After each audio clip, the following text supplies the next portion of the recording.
Be authentic and to live authentically. Well, authentic living requires you to embrace the reality of your freedom and to be responsible for how you choose to live. Hmm? In psychology, authenticity is more than merely trying to be yourself. It requires you to know and to own who you are. Yeah? To know and to own who you are.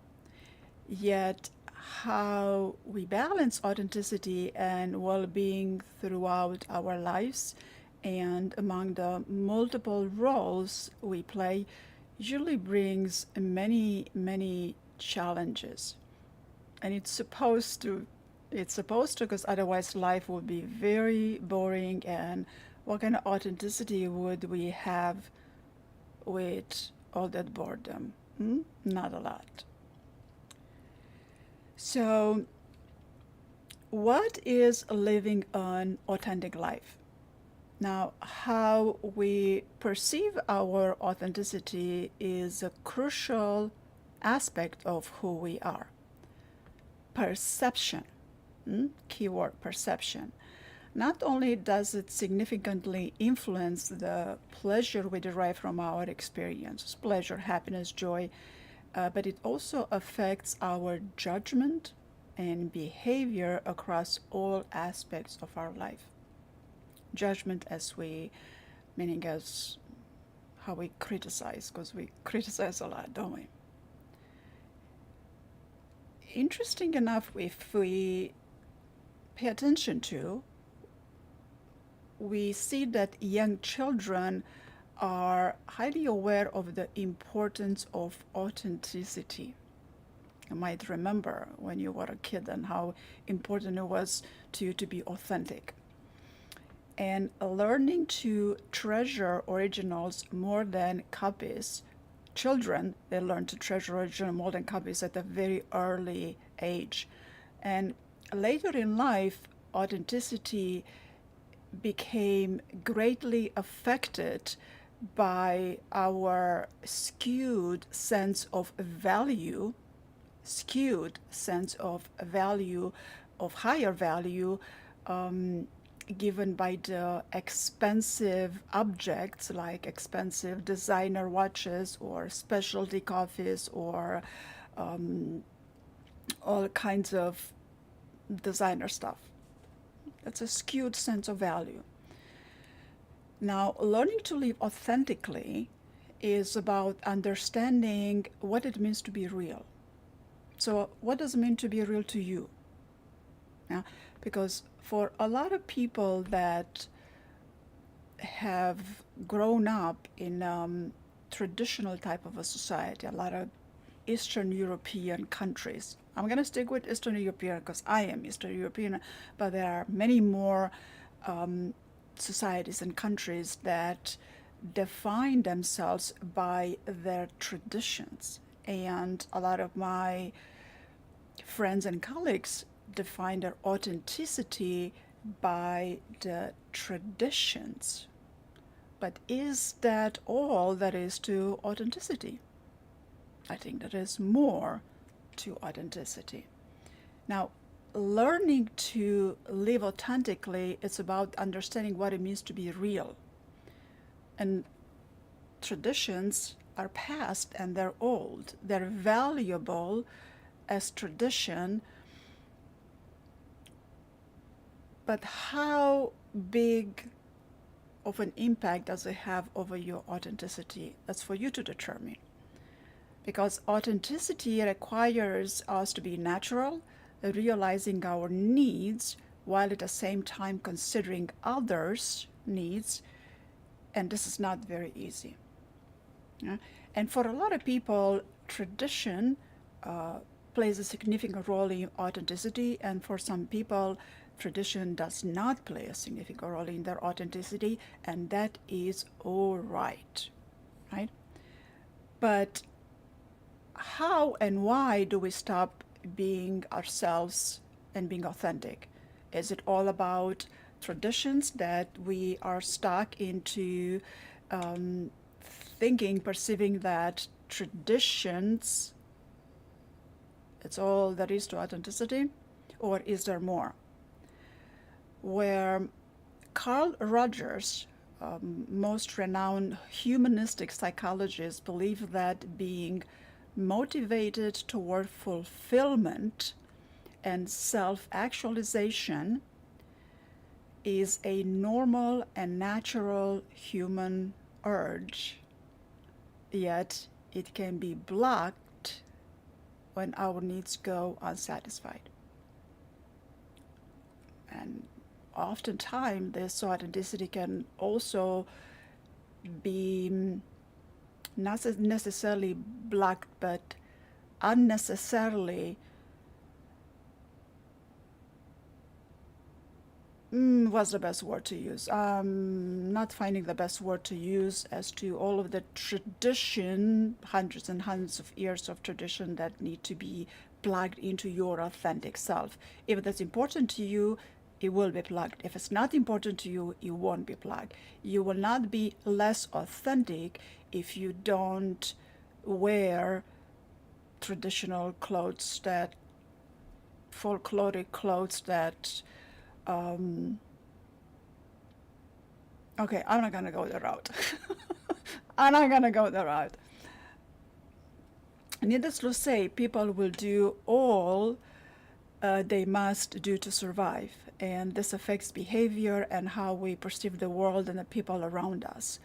And the people who have their needs met through positive, nurturing environments, they tend to flourish. Their authenticity will flourish. Because humans have a natural tendency to strive to become more authentic, developing in the direction necessary to reach their full potential. Just like plants that grow towards the sun. They're beautiful. So we as people should always tend to aspire to grow towards the light. What is the light? What is your light? So, babies, you see, when it comes to authenticities, we don't teach babies to be authentic. Have you tried teaching a baby to be authentic? Doesn't work, does it? Babies are just simply are authentic. Children just simply are authentic. But they don't judge. So it's easier for them to be authentic because they don't judge, but there are so many more components into their authenticity other than lack of judgment. But babies and children, they don't fake anything that goes inside them. They are completely in touch with who they are inside. Whether good or bad, they're in touch with what's going on inside. When they're hungry, they cry. When their needs are met, they stop crying. Yet, as self-awareness develops, so does the sense of who they are, and then the narrative starts to develop. Yeah, they have a more expanded sense of who they are. So who are you? Now, the authentic parent ensures that the child needs are met. The developing child is free to choose their path, experiences a sense of belonging, and develop and realize their potential. If all the paths are clear and no difficulties within those paths, right? But in reality, love is often conditional. As children, we are shown more love and affection when we perform well, whether we get good grades or we win the race and we behave well, whatever the definition of well behavior is in the family we grew up with. And we learn that there are things that we must do to feel an increased sense of belonging and love. We learn that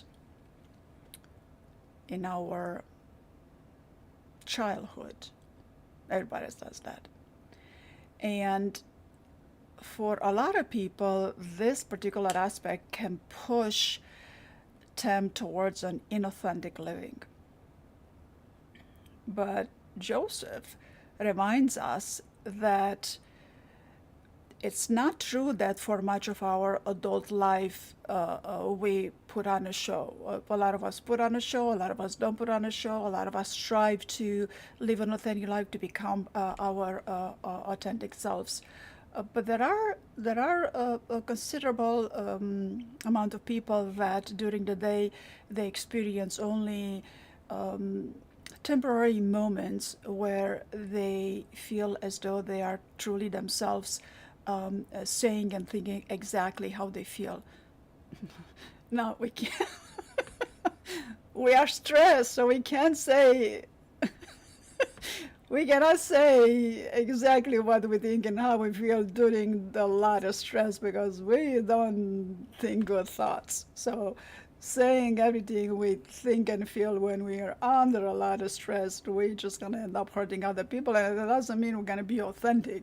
So let's just tame that wild anger, frustration caused by stress and overwhelm.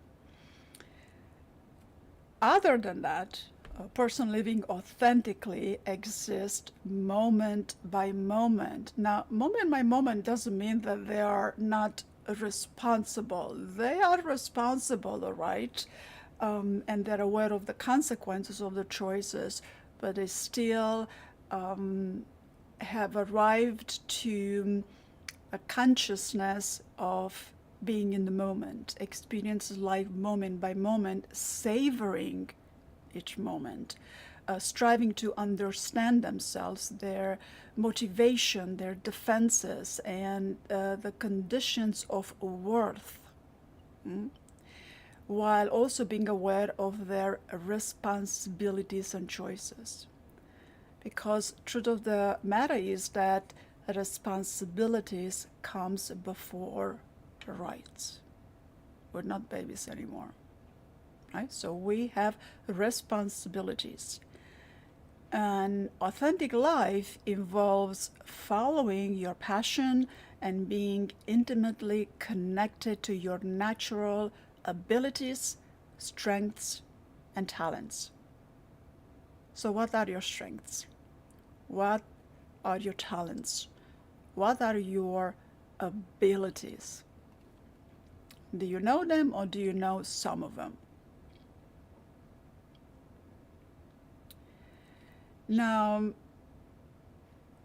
authenticity and authentic self in psychology research looked at life being impermanent and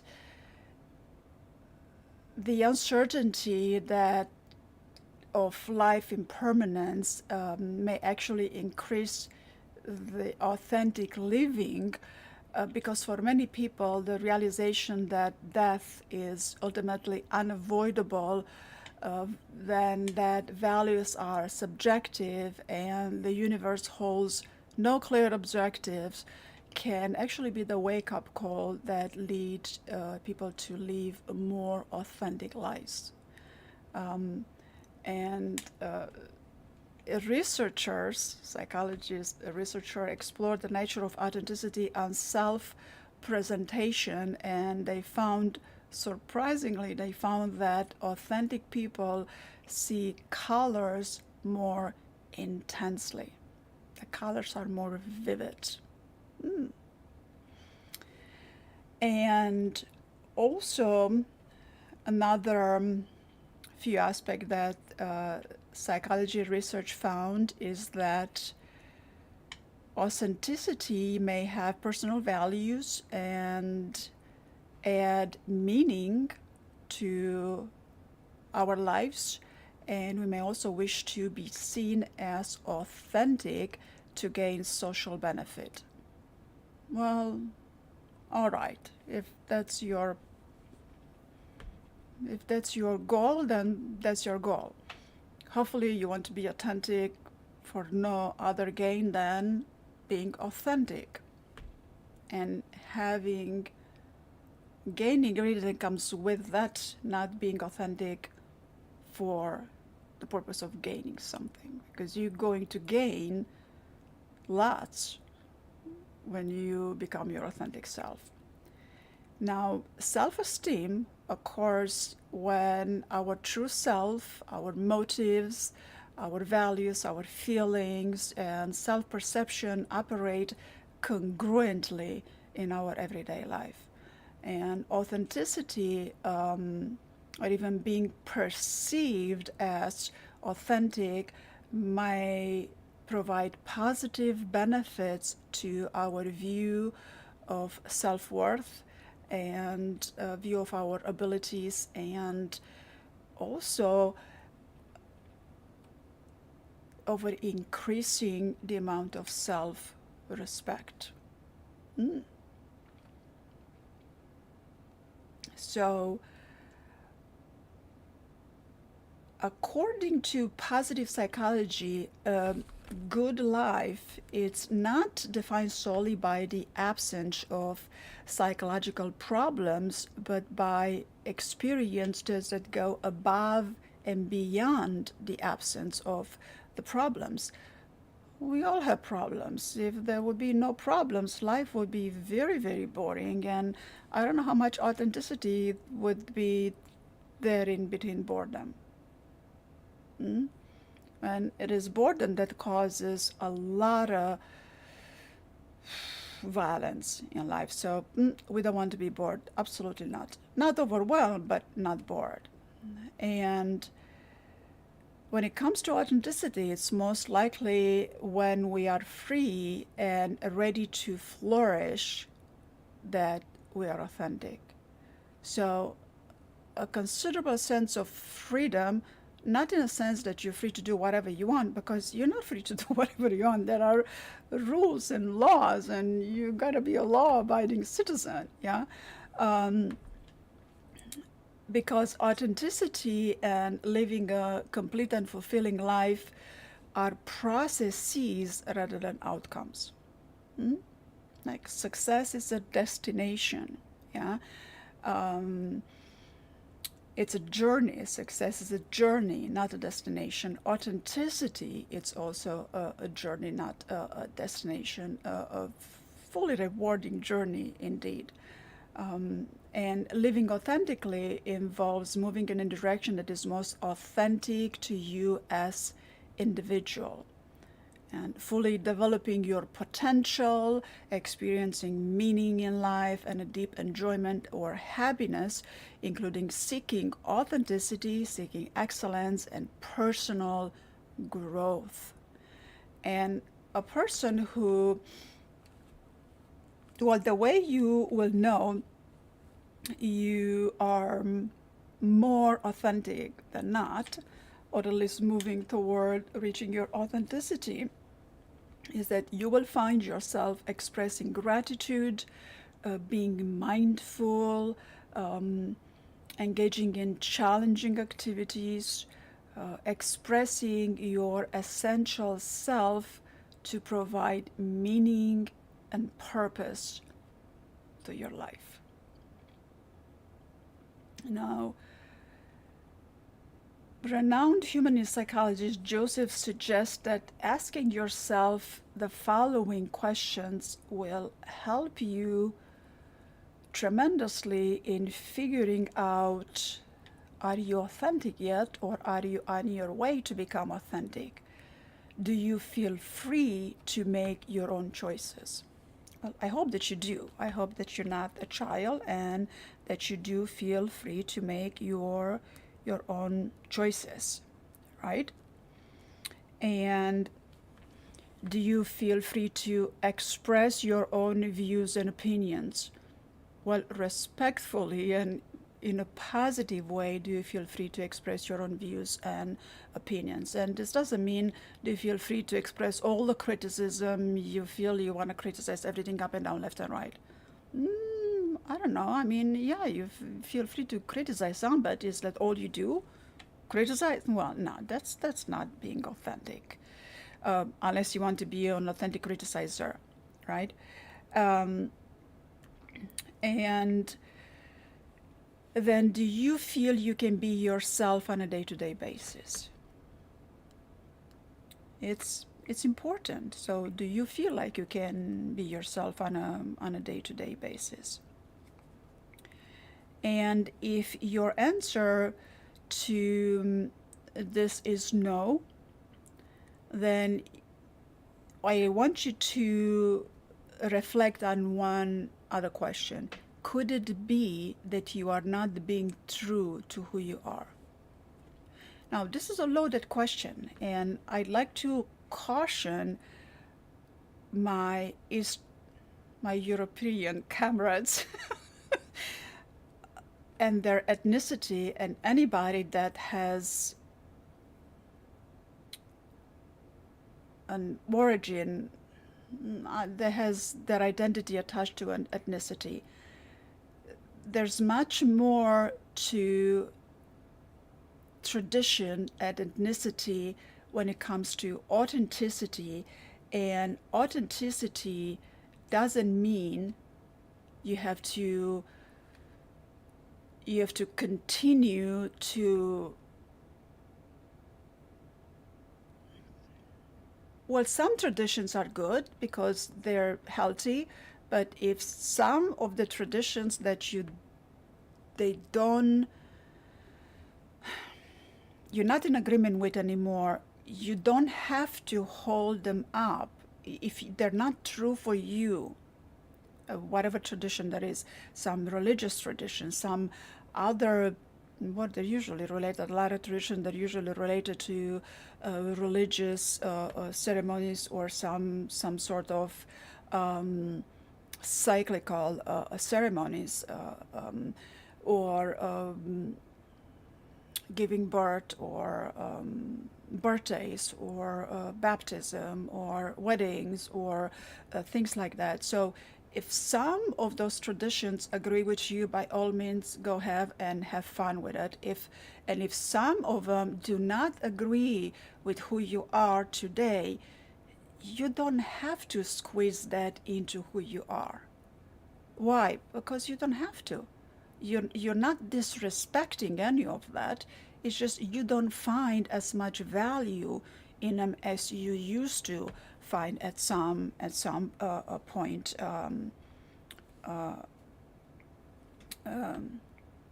some time ago, right? So how to be your authentic self? There's lots of practices that you can engage in, several practices and activities to be more authentic, while you encourage a balance between what's going on inside and what you express outside, from in to out, right? But in the long term, putting on an inauthentic front just because you have to stick with some tradition, well, you have to respect the rules and the laws, and you have to be a law-abiding citizen, and you have to be respectful. That's a given. We're not talking about that. Being authentic doesn't mean you get to do whatever you want and break whatever you want and walk over people. No. But in the long term, putting on an inauthentic front, just for example, I'm picking on tradition. Well, because a lot of people when it comes to tradition, a lot of people, I have been scolded, and other people have been scolded by being inauthentic because they don't follow all the traditions. Well, thank you very much. Can I adjust to some of the traditions? For me, for example, I'm not going to follow all of the traditions when it comes to eating. No way. Why? Well, I have lots of food allergies. So thank you very much. I'll respect all of the traditions, but I don't have to eat that food, right? So, and whichever way this is going to apply for you, then that's how it's going to apply for you. Because putting on an inauthentic front is tiring, and ultimately is damaging to your mental and physical well-being. Because in the end, you keep up with the Joneses. You don't have to keep up with the Joneses. You have to keep up with yourself, being who you are, your authentic self, nourishing nourishing yourself and being of service to others. Because in the end, the way you know you are your authentic self, you are becoming more aware of what's happening in your body. You are listening to your inner voice, to that respectful, nourishing, nurturing inner voice, not to the inner critic, because that's too much criticism, right? So listen to the inner voice, to your values, inner strengths, to all of the positive aspect to your inner voice. Don't put yourself down. No. We can increase your self-worth, self-esteem. And also know yourself. Know yourself, be yourself, and own yourself.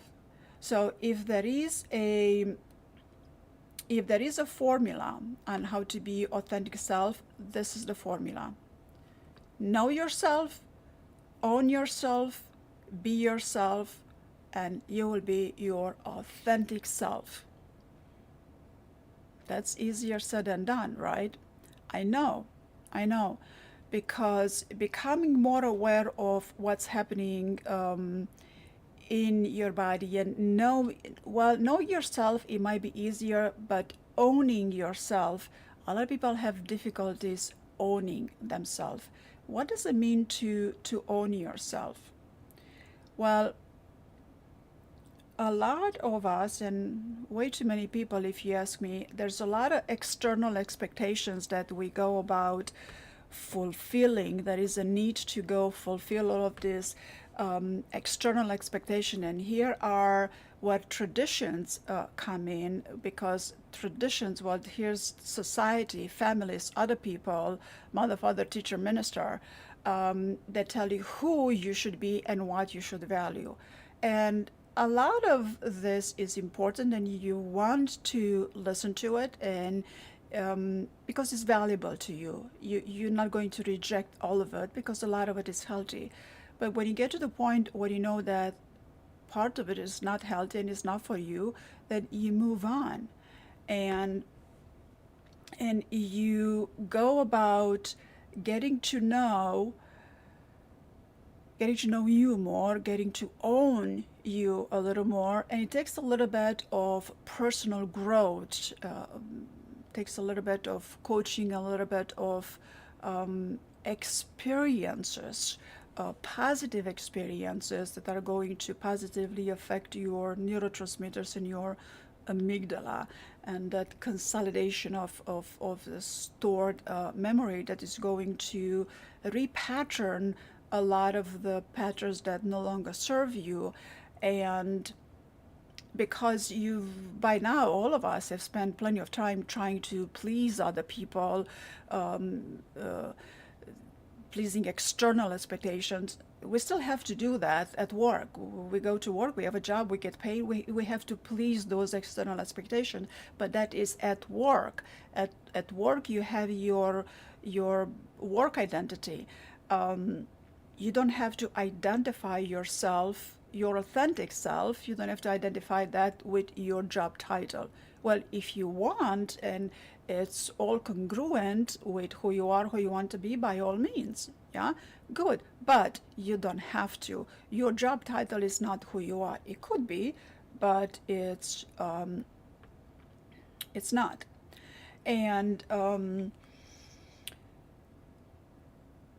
knowing what your true authentic self looks like is going to take some time, because even in the process of learning who you are, how to develop the best, well, reevaluate your values, identify your strengths, having some transformational experiences, uplifting transformational experiences, it takes a little bit of time. But in the process of reaching your authenticity, it requires you to have a good understanding of your thoughts, your emotions, and your behaviors. And what you think and feel, it's also part of the behavior. So thoughts, emotions, feelings, behaviors. And if you struggle with this self-awareness, you definitely want to get in touch with a trained coach. If you don't want to get in touch with me as a trained coach, by all means, find a trained coach that is suitable for you, that you find you are going to have a good relationship with, that you find that you are going to be allowed to be your true self, a coach that's going to hear you as you are, not to hear you as you need to be. Right? So, personal growth into becoming your authentic self, it's one of the most rewarding journeys in your life.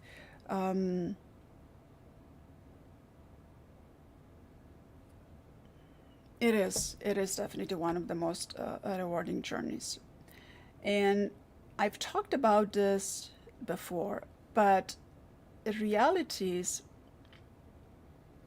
internal individual reality, it's different from person to person. Everybody has their own individual map of reality, and no two people are alike, and that's a good point, that no two people are alike, because if we all would be alike, again, it would be a lot of boredom, and boredom is not healthy, not at all.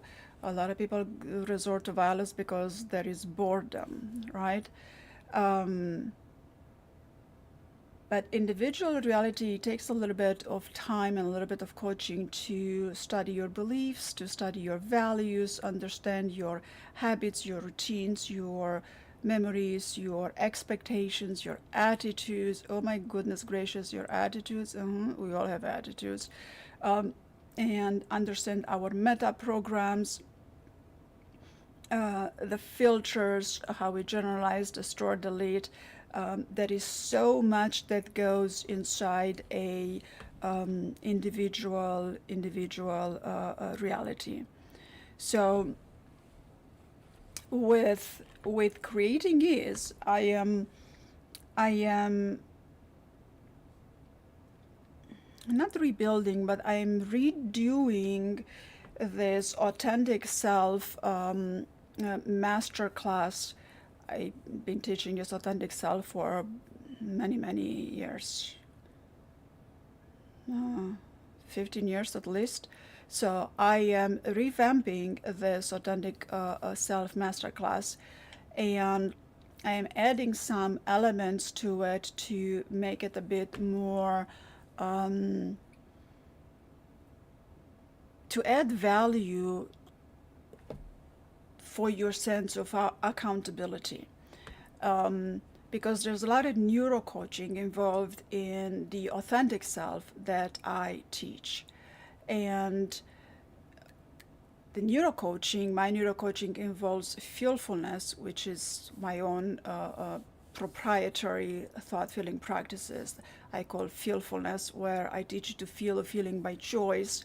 And then I'm adding positive psychology exercises that, so when I combined the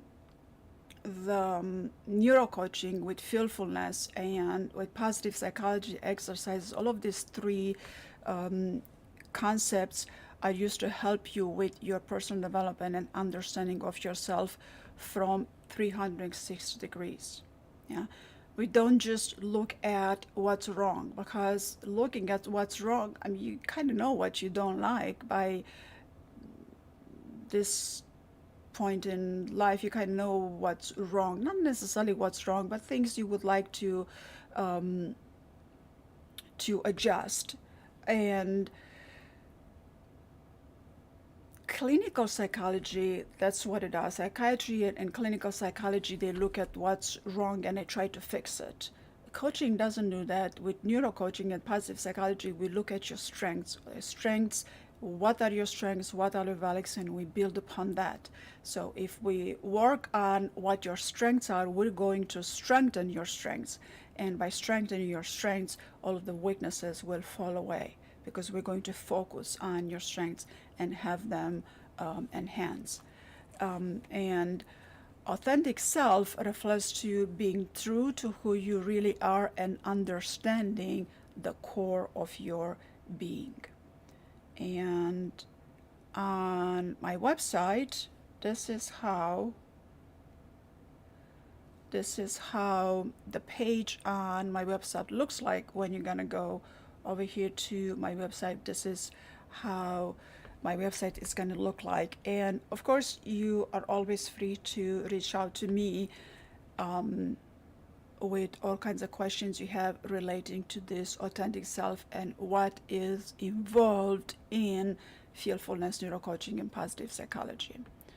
Because the rate of success my students have through this authentic self is, you cannot compare. There's no comparing. It's just, there isn't. It's just,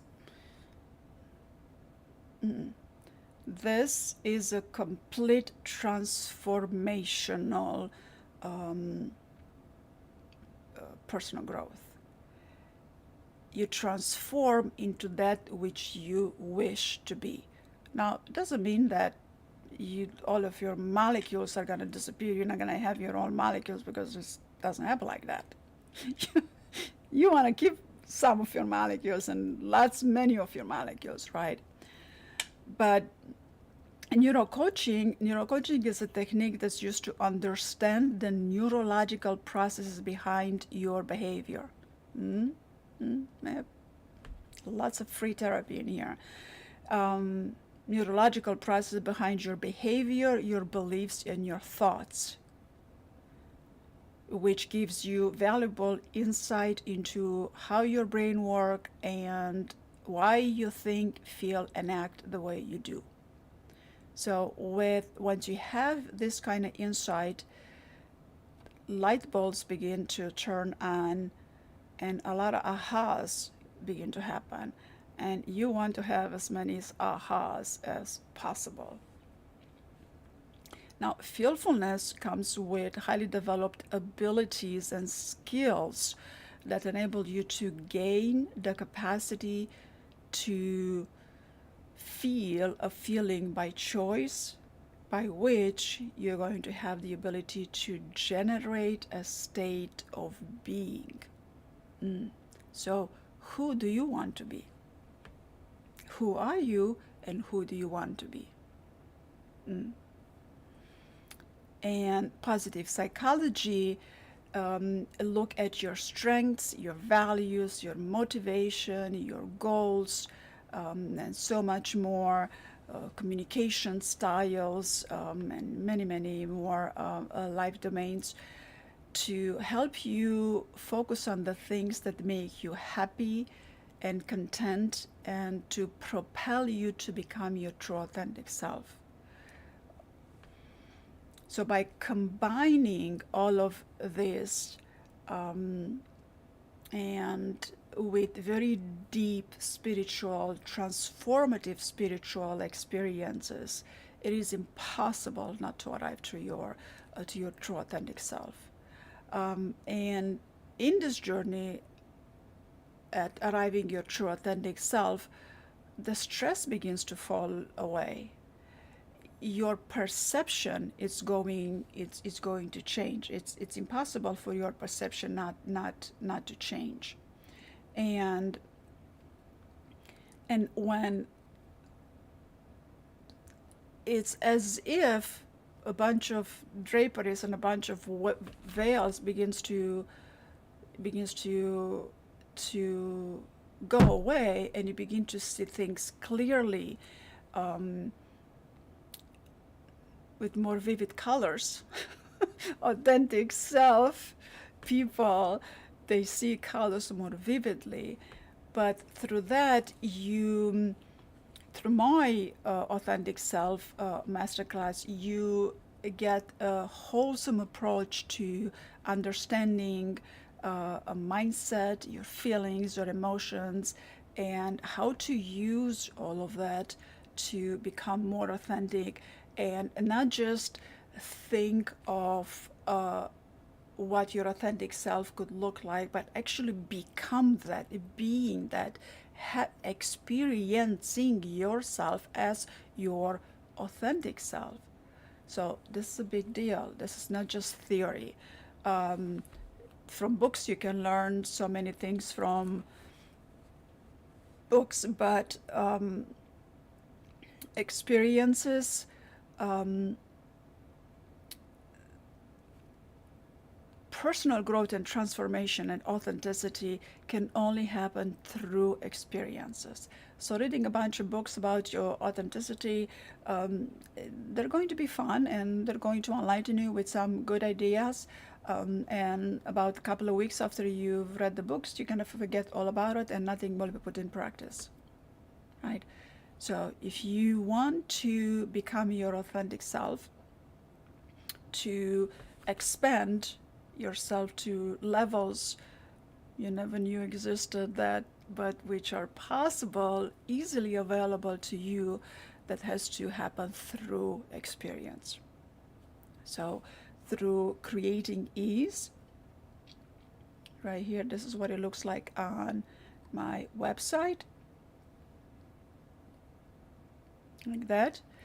And again, please reach out to me with questions you might have about this journey. This is a wonderful, wonderful journey. Maybe one of the most important and the most wonderful journeys you'll ever have in your life. This personal growth journey towards your authentic self. Um, I've taken this journey myself, and I would not have it any other way. Mm-mm. No way, no way. And in this journey, you get to embrace your unique qualities, and develop a clear vision of your personal and professional life.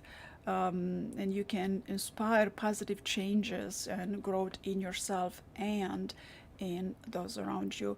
Because when values, strengths, and actions align, when your values, your strength, and your actions align, you feel happier, you feel more resilient, and you experience an increased subjective well-being. Now, who doesn't want well-being? We all want well-being, right? And in addition to that, harmony between professional and personal values will enhance. The congruency will begin to develop, um, something that's called a flow, a smooth flow. Um, and your values will enhance your motivation and the passion, because you believe that you are making a difference. And indeed, you will be able to make a significant difference, not only in your life, but the difference that you make in your life, you will be able to take that and apply in the life of those around you. Yeah. So if I'm going to leave you with anything today, I want to leave you with this formula. Know yourself, own yourself, be yourself, to be your authentic self. And make sure to let me know your questions. All right, and you have the website right here to go on the website and sign up and check up a little bit more about what the course is about. But there is so much that's available on this course that it's impossible to note every single. Well, if a lot of the deep or spiritual experiences, um, it's necessary for them to come as a surprise, because they're going to be more impactful. And if they're going to be divulged ahead of time, if somebody is going to teach you something with a similar terminology, you might expect something that is different than what I offer, and then the impact is not going to be as significant.